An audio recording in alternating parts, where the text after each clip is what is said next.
ಬಾಗಿಲು ತೆರೆದಾಗ ರೋಚಕವಾಗಿ ಕಂಡಿದ್ದೆ ಶ್ರೀಶೈಲ ಮಲ್ಲಿಕಾರ್ಜುನವರಲ್ರಿ ನಾಗಮ್ಮ ಅವರಿಗೆ ದರ್ಶನ ಕೊಡ್ತಾರೆ.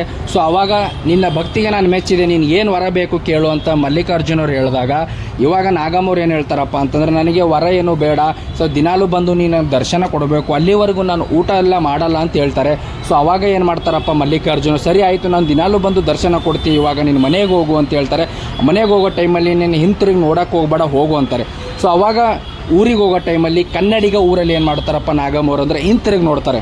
ಸೊ ಹಿಂತಿರುಗಿ ನೋಡಿದಾಗ ನೀನು ಹಿಂತಿರುಗಿ ನೋಡಿದೆ ಅಂತ ಹೇಳ್ಬಿಟ್ಟು ಶ್ರೀಶೈಲ ಮಲ್ಲಿಕಾರ್ಜುನವರು ಅದೇ ಕನ್ನಡಿಗ ಊರಲ್ಲಿ ಅಲ್ಲೇ ನಿಲ್ಲಿಸ್ತಾರೆ. ಆವಾಗ ಈ ನೀರೆಲ್ಲ ಬಂದುಬಿಟ್ಟು ಏನಾಗುತ್ತಪ್ಪ ಅಂತಂದ್ರೆ ಅರ್ಧ ಊರು ಮುಳುಗೋಗ್ಬಿಡುತ್ತೆ. ಸೊ ಆವಾಗ ಅಲ್ಲಿಂದ ಮೂರ್ತಿ ತೊಗೊಂಡು ಬಂದು ಇವಾಗ ಏನು ಶ್ರೀ ಕನ್ನಡಿಗ ಮಲ್ಲಿಕಾರ್ಜುನ ದೇವಸ್ಥಾನ ಅದಲ್ಲ ಇಲ್ಲಿ ತಂದು ಸ್ಥಾಪನೆ ಮಾಡ್ತಾರಂತ. ಯಾಕಪ್ಪ ಅಂತಂದ್ರೆ ಮುಳುಗೋಗಿರುತ್ತಲ್ಲ ಊರು, ಇವಾಗ ಈ ಊರಿರೋದು ಮೂರ್ತಿ ಇರೋದು ಕನ್ನಡಿಗ ಊರು ಸೀಮೆ ಅಪ್ಪ ಅಂತಂದ್ರೆ ಬಾರ್ಡರಲ್ಲಿ ಈ ಮೂರ್ತಿ ಪ್ರತಿಷ್ಠಾಪನೆ ಮಾಡ್ಯಾರ. ಸೊ ಎಲ್ಲರೂ ಹೋಗಿ ದೇವಸ್ಥಾನ ದರ್ಶನ ಮಾಡಿರಿ, ಕನ್ನಡಿಗ ಮಲ್ಲಿಕಾರ್ಜುನ ಎಲ್ರಿಗೂ ಒಳ್ಳೇದು ಮಾಡಲಿ ಅಂತ ಹೇಳ್ತೀನಿ.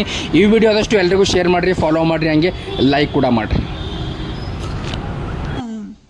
ತಪ್ಪದೆ ಶ್ರೀಶೈಲಕ್ಕೆ ಹೋಗಿ ಬರ್ತಿಳೋ ದಿನ ಮಲ್ಲಿಕಾರ್ಜುನ ದರ್ಶನ ಮಾಡಿ ಉಣುತ್ತಿದ್ದಳನ್ನ ನಾಗಮ್ಮನ ಕಂಡು ಅಂತನ ನನ್ನ ಸಲುವಾಗಿ ಎಷ್ಟು ಹೈರಾಣ, ಭಕ್ತಿ ಪರೀಕ್ಷೆ ಮಾಡೋ ಸಲುವಾಗಿ ಆಟ ಹೂಡ್ಯನ.